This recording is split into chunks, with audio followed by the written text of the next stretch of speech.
hoje, já chamo aqui para conversa Fernando Horta, historiador e professor, sempre dando esse pontapé inicial nas análises aqui com a gente no Bom para Todos. Tudo bom, Fernando? Como você está? Tudo bem, Thalita? Comigo tudo tranquilo. Voltando aqui, Brasília, com uma temperatura mais amena. Parece que passou aquele friozão, mas vem outro por aí, pelo que eu estava vendo, né? E a gente vai se adequando a essa confusão climática que veio para ficar. Eu vi uma foto de Brasília em tempos com chuva e sem chuva, e daí a gente vê aqueles jardins verdinhos, e agora, né, em seca, aquele terrão realmente, aquela imagem que dá até medo, e é assim mesmo, Fernando? Impressiona. Quem não é de Brasília, eu cheguei aqui lá em 2011, por aí, 2010, 2011, eu cheguei ele todo marrom, porque o Cerrado, em função da seca, nós estamos há quase 120 dias sem água, sem chover aqui em Brasília, então o Cerrado, ele realmente recolhe, você pensa que as plantas estão todas mortas, mas daqui a uns 15 dias, mais ou menos, cai a primeira chuva e é impressionante a força do Cerrado, porque aquelas plantas vêm todas juntas, rápido, de uma forma absurda, e Brasília fica verde de novo. E é assim, é uma diferença brutal. Quem mora aqui já conhece isso. Nossa, achei chocante a imagem realmente. Mas por aqui também está calorzinho, mas eu vi que sábado já tem outra frente fria chegando, então a gente já se prepara para o frio. Vamos lá, vamos falar sobre a eleição municipal. Eu queria trazer aqui a questão de São Paulo, né? A gente abriu o nosso giro de notícias com isso, porque a informação que nos chega é essa, de bastidores e de falas que os candidatos têm feito, que Pablo Marçal está concorrendo para, de várias formas, monetizar e lucrar com essa eleição. Porque é isso, ele sai desses debates com aquele monte de vídeo que vai viralizar nas redes sociais dele com monetização, então ele acaba assim lucrando. Eu estava vendo esse debate agora da revista Veja, no qual só compareceram a Tabata e a Marina, esqueci o sobrenome, Marina Helena. Isso, é Marina Helena, eu acho, né? Depois eu confirmo o nome dela, mas só as duas, e elas fizeram perguntas para o Pablo Marçal e ele respondia assim, eu vou te responder depois pelas minhas redes sociais, mas vou falar aqui sobre outra coisa. Então, assim, ele desrespeita regras dos debates, ele não vai no debate, de fato, para se colocar como um candidato a prefeito. Então, assim, como você está vendo esse jogo que está acontecendo agora na eleição de São Paulo e a decisão desses candidatos que estão à frente ali, né, principalmente Boulos e Nunes, de acordo com as pesquisas, a decisão deles de não comparecerem diante da presença de Pablo Marçal. Como você vê isso, Fernando? Então, Thalita, o Pablo Marçal está fazendo exatamente o que o MBL fez lá atrás. Só que enquanto isso era só contra os candidatos de esquerda, ninguém via problema. O Pablo Marçal está fazendo exatamente o que o padre Kelman fez na última eleição, só que agora você pegou um profissional para fazer isso, porque o Pablo Marçal dá golpes na internet profissionalmente há muitos anos, e isso já foi provado, comprovado e tudo mais. Então, se pegou uma pessoa profissional para fazer isso. A grande questão é que antes os alvos eram só os candidatos de esquerda. Era a Maria do Rosário, era a Gleisi Hoffmann, era o presidente Lula, que foram afetados, e quando eles falavam, a imprensa fingia que não acontecia nada, e isso era mimimi de campanha. Agora, os candidatos são também os candidatos da centro-direita liberal brasileira, né? De forma direta, o Pablo Marçal vem fazendo isso, e isso provoca uma reorganização da própria estrutura política. Uma reorganização que já deveria ter acontecido lá atrás com o próprio MBL. Mamãe Falei, essa gente toda faz exatamente isso. Usa o espaço público de publicidade eleitoral, que não é barato, porque o governo paga isso para as empresas de comunicação, para transformar isso em ganhos privados e aumentar a sua capacidade política a longo prazo. O Pablo Marçal não quer ser prefeito de São Paulo. O Pablo Marçal vai se lançar candidato a presidente em 2026. Nesse momento, o que ele está fazendo é aumentar o seu capital político desse jeito disruptivo, atacando toda a estrutura, para conseguir, obviamente, viralizar e ganhar mais dinheiro e conseguir colocar o seu nome entre aqueles 3, 4, 5% ali na frente, como fez, por exemplo, o Janones.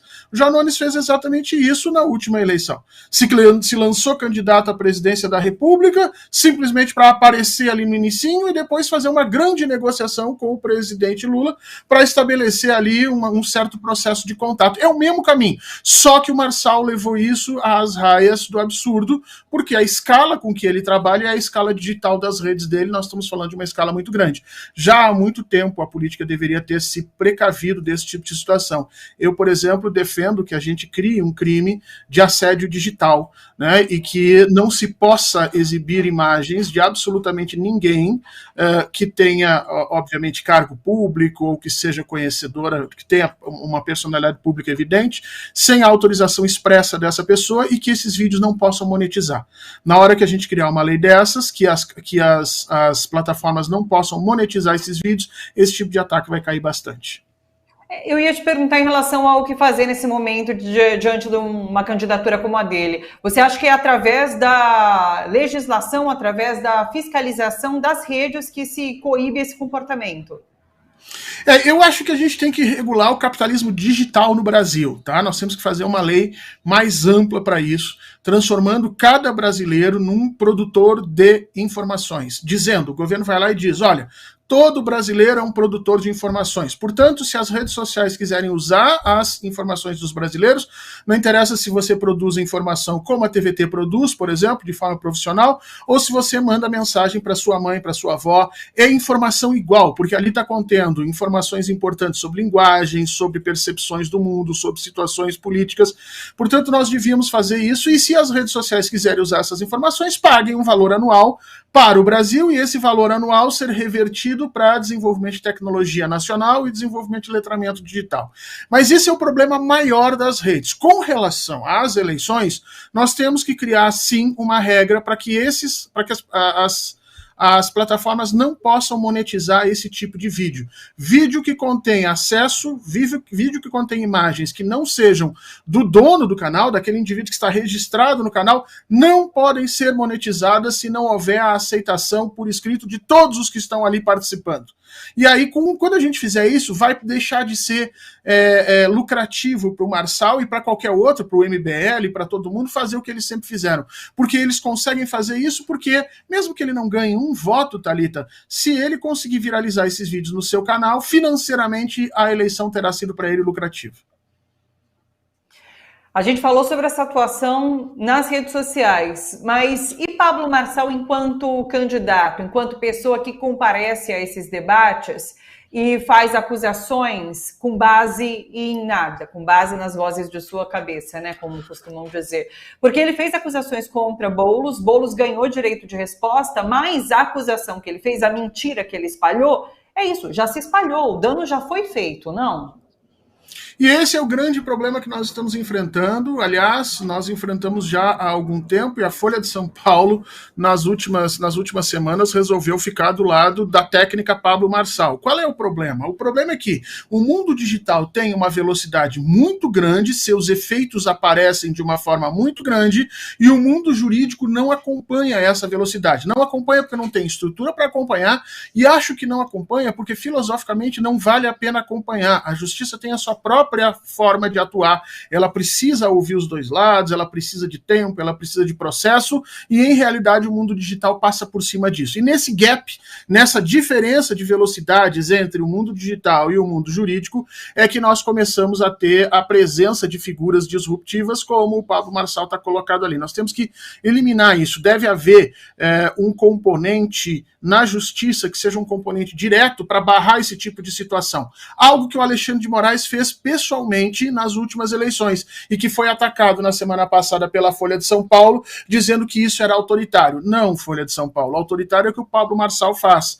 Usa um poder que vem do mundo digital para passar por cima de absolutamente todos os direitos de todas as pessoas e diz que depois, no futuro, quem sabe, se conseguirem vencer o processo, ele paga uma quantia muito pequena, uma condição completamente diferente daquele prejuízo que ele causou no início. E eu acho que, dependendo da situação que nós estejamos vivendo, é preciso pensar em leis que façam com que isso não seja mais permitido acontecer, ou que, pelo menos, que quem produza esse tipo de dano digital pague, e pague muito caro por tudo que está fazendo. Deixa eu pegar o gancho nesse debate que a gente está tendo em relação a redes sociais e democracia para falar sobre a decisão do X, né, do antigo Twitter. Elon Musk publicou nas redes sociais que o X decidiu fechar o escritório no Brasil, vai continuar funcionando, mas culpa Alexandre de Moraes por conta desse fechamento do escritório. O que me leva a acreditar, e isso é óbvio para todo mundo, que é uma forma de fugir de decisões judiciais contra o X aqui no Brasil. Porque eles não tendo escritório físico, não tendo quem notificar, o X pode continuar existindo da forma como existe. Então, ele burla, de alguma forma, a nossa legislação. Não? O que você acha dessa decisão? Como o Twitter... porque é isso, né? O X vai continuar funcionando aqui sem esse escritório, sem responder a nenhuma decisão judicial. É isso que está posto agora. O que o Elon Musk fez pode ser enquadrado em uma de duas possibilidades. Ou ele vai manter efetivamente tudo funcionando e simplesmente romper os vínculos para fugir da justiça, o que eu acho que é assim, tá? Ele demitiu os funcionários, tudo. Eu acredito que esses funcionários não vão ser demitidos, vão continuar trabalhando sem maiores problemas, e ele fez isso para colocá-los, vamos dizer assim, longe da justiça brasileira. Ou efetivamente ele está fazendo uma ameaça, né? Uma chantagem ao governo brasileiro, porque pelas novas legislações brasileiras sobre essas questões digitais, uma empresa não pode operar no Brasil dentro desse cenário digital se ela não tiver um espaço de responsabilização, um escritório que seja possível ser intimado das decisões brasileiras, e, portanto, o Elon Musk teria ameaçado o Brasil de retirar o Twitter daqui para ver se consegue levantar um grupo de pessoas indignadas e criar caos e tudo mais. Qualquer uma das duas explicações ela é atentatória às instituições brasileiras. E o Elon Musk está testando a água no Brasil, como, aliás, já tinha feito lá atrás na eleição. Por quê? Porque a mesma situação ele está fazendo na Europa, e os europeus já avisaram que se ele fizer isso, ele vai pagar muito caro lá dentro. Então ele está testando aqui no Brasil para ver qual a resposta que o Brasil vai dar, para exatamente poder se antecipar e criar novas formas de burlar essa mesma legislação na Europa. Está na hora, Thalita, da gente entender que o mundo digital, sem soberania tecnológica, sem que a gente desenvolva as nossas próprias tecnologias, é sempre perda de capacidade do Estado, sempre perda de capacidade social. Eu tenho dito que conectividade sem letramento digital é perda de soberania. É isso que está acontecendo no Brasil. Nós não controlamos as tecnologias e estamos sendo colonizados digitalmente, e que, de alguma maneira, o Elon Musk nos ajuda a ver esse problema de forma mais clara. Quem achava que a tecnologia podia ser boa ou uma ajuda para o Brasil, está vendo que o problema é muito mais embaixo. Musk deixa tudo isso bem escancarado, né? Que curioso, né? A gente ter esse entendimento a partir do comportamento de Elon Musk e da rede dele. Só para finalizar, Alexandre de Moraes, na semana passada, ao responder, no início ali da sessão do STF, ao responder às reportagens que o colocam como culpado ali por atuar fora dos ritos, que você já mencionou, que não tinha nada de anormal, a gente já discutiu sobre isso aqui também. Alexandre de Moraes colocou que se o Congresso não fizer o serviço de legislar a atuação das redes aqui no Brasil, isso poderia, em última ordem, ser um papel do STF. O STF poderia, de maneira genérica, criar essa legislação. Você acredita que esse é um caminho? Porque a gente está há tanto tempo discutindo que o Congresso não avança nesse debate, né? Então, assim, de repente o STF colocaria uma legislação, ele não legisla, né? Mas, enfim, o que poderia, de repente, ser feito pelo STF para coibir a atuação como essa do X? Ele legisla sim, viu, Thalita? O judiciário brasileiro legisla muito, porque na ausência de uma determinada regra que determine um sentido social, uma ação social, ou a punibilidade de um outro tipo de sentido social, na ausência dessa regra, o juiz tem que resolver, o juiz tem que dar uma decisão, e a decisão do juiz vai se tornando aos poucos regra, especialmente se essas decisões são validadas por tribunais superiores, e obviamente que, se validada pelo STF, acaba se tornando uma regra sim. É uma forma de legislar que não é apelo legislativo, mas que acaba acontecendo pela própria caminhar do poder judiciário. Agora, isso não é novo, para as pessoas acharem que isso é um novo poder do STF. Não, isso já existe há muito tempo. Nos anos 90 nós discutimos sobre a questão dos juros, que o legislativo não legislava e os juízes tinham que resolver isso. As questões trabalhistas muito funcionam dessa maneira. A diferença é que antes, todas as lacunas que o legislativo não fazia questão de não criarem leis, favoreciam as pessoas muito ricas. Então eles não fizeram questão nenhuma de incomodar o judiciário ou de se incomodar para fazer leis melhores. Agora, nessa questão digital, a ameaça é sobre o STF. Vamos lembrar que na última eleição se descobriu um plano para sequestrar e matar Alexandre de Moraes e outros ministros do STF. Então eles perceberam que a lacuna de legislação que o legislativo brasileiro permite acaba causando, ou possivelmente pode causar a morte de ministros e pode causar o fim da democracia. Então eles estão correndo com relação a isso. É um aviso muito direto, mas eu insisto, todo tipo de legislação que venha necessariamente da caneta de um juiz, ela é sempre temerária e ela é sempre parcial. Ela deve ser entendida como, no máximo, uma questão temporal. É preciso que a sociedade se debruce sobre esses problemas e que saia uma legislação mais completa. Senão a gente fica sempre fazendo a famosa gambiarra, né, Thalita? A gente está usando uma coisa para resolver outra para tentar, e aí sempre dá um probleminha aqui ou acolá. Só para deixar registrado, você comentou isso, um eurodeputado, né, disse em uma entrevista a um jornal aí da União Europeia que se Musk não obedecer à legislação local da União Europeia, dos países ali, ele pode ser banido, inclusive, de atuação da União Europeia de todos os países. Então é isso, não é só que no Brasil que se dá essa disputa, esse debate, mas a União Europeia também discute a atuação do X e legislação local de coibir realmente discurso de ódio, violência, que é o mesmo debate que a gente tem feito aqui no nosso país. Então isso se dá em outros locais também. Rapidamente, pelo assunto do complicado, Fernando, porque eu achei interessante a fala de Lula sobre isso, como ele sempre traz a democracia. A democracia nos discursos dele é horizontal, né? Ele traz em todos os discursos, em todas as falas, essa questão da democracia, da importância do debate democrático, e ele coloca isso também. E a gente sabe, né, que nos últimos anos foram pouquíssimos os concursos públicos e agora o governo Lula realiza um concurso tão grande como esse, sendo conhecido como Enem dos concursos. A gente exibiu, inclusive, as falas dessas pessoas que prestaram concurso, todos muito animados, né, com essa possibilidade realmente de passar no concurso público. Como que você viu a realização? Uma realização grande, né, um esquema gigantesco para fazer isso em todo o país. Ainda estamos realizando, né, Thalita? Porque vamos lembrar que um concurso desses ele só vai efetivamente se encerrar quando os aprovados tomarem posse. Até lá existem muitos problemas e certamente a ministra Esther Dweck deve estar perdendo alguns cabelos em função disso, porque a gente que costuma fazer concursos de universidade sabe que às vezes você tem um concurso com 30 pessoas e que a judicialização é gigantesca. Imagina um concurso que você tem 1 milhão de inscritos no Brasil inteiro. A situação não é fácil. Agora, é sim uma necessidade brasileira desse tipo de coisa. A forma como nós estávamos escolhendo a nossa burocracia estatal, ela gerava uma burocracia falha, mal formada e cheia de preconceitos.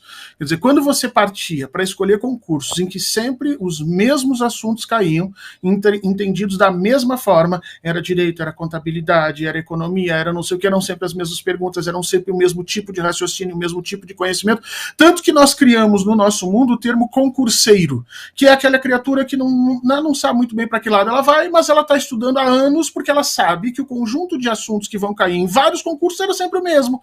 Então se criou toda uma indústria de professores que ensinam isso, indústria que hoje está sendo inclusive investigada, porque você ensinava ali métodos de tortura, fazia piadas de todas as formas, e aqueles grupos que de alguma forma produziam, treinavam a burocracia brasileira que depois ia para dentro do Estado e tomava decisões que prejudicavam a população.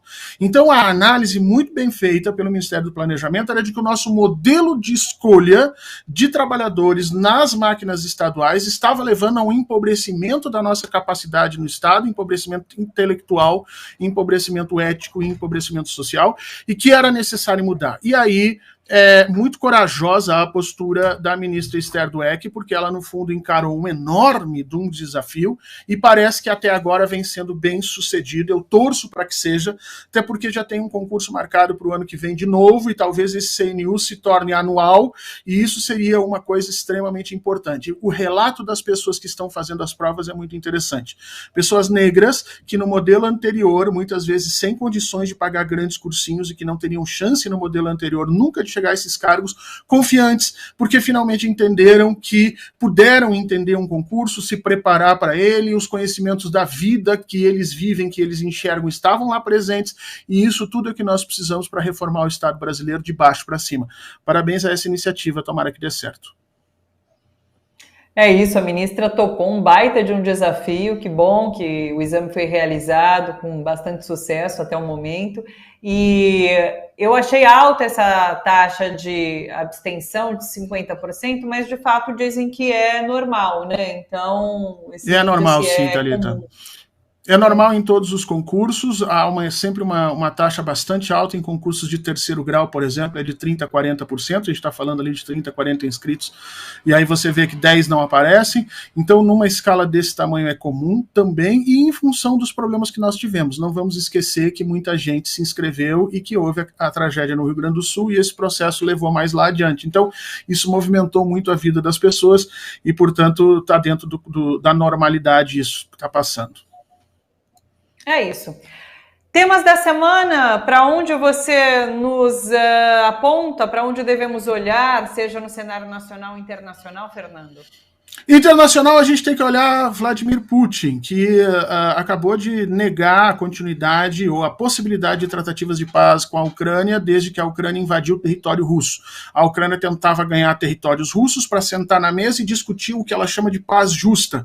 E o Putin disse que nesse momento não vai discutir nada. Eu imagino que ele deve fazer uma enorme nova incursão sobre o território ucraniano nesse momento, provavelmente chegando até as portas de Kiev, para dobrar o regime ucraniano de joelhos e assim fazer efetivamente essa negociação de paz. O problema é que a gente sabe que a OTAN está por trás de tudo isso. Então, o mundo está à beira de um resvalo e a gente entrar numa guerra muito grande. E nacionalmente, Thalita, temos que ficar de olho, e a gente já tinha falado disso algumas semanas aqui atrás, nós temos que ficar de olho em Arthur Lira. Arthur Lira arrumou guerra, abriu guerra agora contra o STF, desengavetou projetos que atacam os direitos e as condições de trabalho do STF, e o presidente Lula rapidamente se colocou dizendo, olha, quem sabe eu sirvo de mediador. Por quê? Porque o presidente Lula sabe que nos próximos 4 meses, provavelmente Arthur Lira também tem uma surpresinha para ele e para o executivo. E quanto mais tempo o Arthur Lira ficar brigando efetivamente com o STF, menos tempo ele tem para atacar o executivo. Então, o que o presidente está fazendo aí é uma espécie de balança de poderes para tentar fazer com que o Arthur Lira não seja venal e tóxico nos últimos 4 meses e o Brasil não sofra com relação a isso. Muito atento a essa situação, porque eu ainda acho que nós vamos ter que ir para a rua contra algumas maldades que este senhor deve promover nos próximos dias. Perfeito, é isso. Fernando, sempre muito bom começar a semana com você. Tenha uma ótima semana por aí. Beijo grande, até segunda. Obrigado, Thalita. Beijo para todo mundo e vamos lá.